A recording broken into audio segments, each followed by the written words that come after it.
entender o que é que a Clarice Oliveira sabe. O que é que você apurou sobre isso? Porque assim, mesmo que nós tenhamos, e Marcola já disse, né, conhecido como Marcola, né, gente? Pediu dinheiro emprestado, paguei, quitei. Mas se não fosse um problema com expectativa ou possibilidade de grande estrago, não teria sido retirado da campanha, né? Então é importante que nós tenhamos aqui como é que foi a reação do presidente da República. Bem-vinda, Clarice. Elisa, muito bom dia direito para você agora, para todo mundo que está com a gente aqui hoje, também para ele que está lá em Brasília. Elisa, eu passei os últimos dias conversando com vários integrantes do PT, do governo, membros da campanha do presidente Lula, para tentar entender exatamente como foi que se desenrolou todo esse caso envolvendo Marcola, pela relevância dessa figura, a importância que ele tinha dentro do governo federal. A gente está falando do cara que segura o telefone que é usado para conversar com o presidente da República. A gente está falando do cara que abre a porta do gabinete presidencial.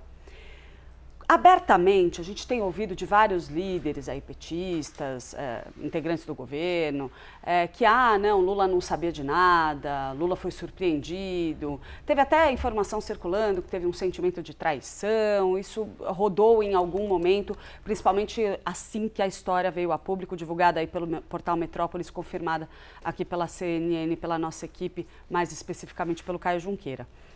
Segundo as informações que eu levantei, o presidente Lula foi, sim, alertado pelo próprio Marcola e por pessoas próximas de que havia aí um potencial escândalo para surgir e isso teria acontecido ali alguns dias antes, muito provavelmente, mais provavelmente alguns dias antes de a crise toda vir à tona. Por que eu digo alguns, muito provavelmente? Existem duas versões correndo nos bastidores diferentes. A primeira delas é que Lula foi avisado alguns dias antes da notícia ser publicada pelo portal Metrópolis, apontando que Marcola teria recebido dinheiro de Roberta Luxinger. E que isso supostamente teria ocorrido então quando Marcola já estava na campanha presidencial.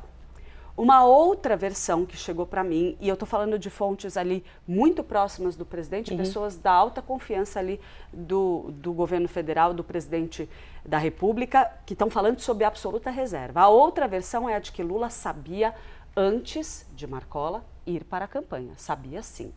Foi alertado pelo próprio, segundo esse relato, e teria, no entendimento de alguns interlocutores petistas, minimizado o risco que esse episódio todo poderia trazer, tendo optado então apenas por transferir Marcola para a campanha. Vamos afastar essa história do Palácio do Planalto, você fica lá na campanha e tudo bem. Essa é uma segunda versão. Eu ouvi essas duas versões de várias figuras próximas do presidente Lula.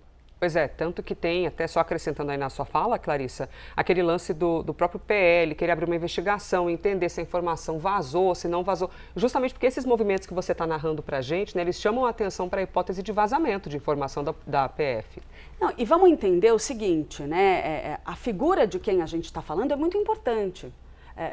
Imagina só, é difícil de fato a gente comprar a versão de que Lula não sabia de nada, Lula foi pego de surpresa por essa notícia, a partir do momento em que o chefe de gabinete dele, a figura que abre a porta do gabinete presidencial, foi retirada da sua função. A gente está falando de uma figura da absoluta confiança do presidente. Por que você ia fazer essa mudança para ele cuidar da agenda do presidente na campanha presidencial, se lá você já tem Gilberto Carvalho que fazia esse trabalho?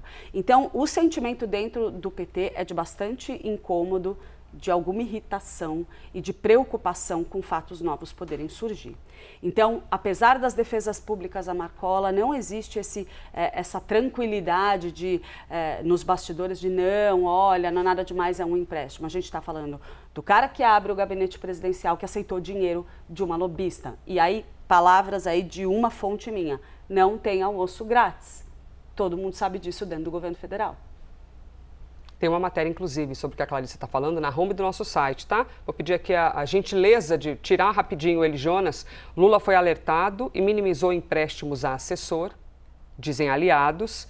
E aqui também o que o Eli Jonas estava explicando para a gente. PF apura pagamentos com códigos de barras de lobista a ex-assessor.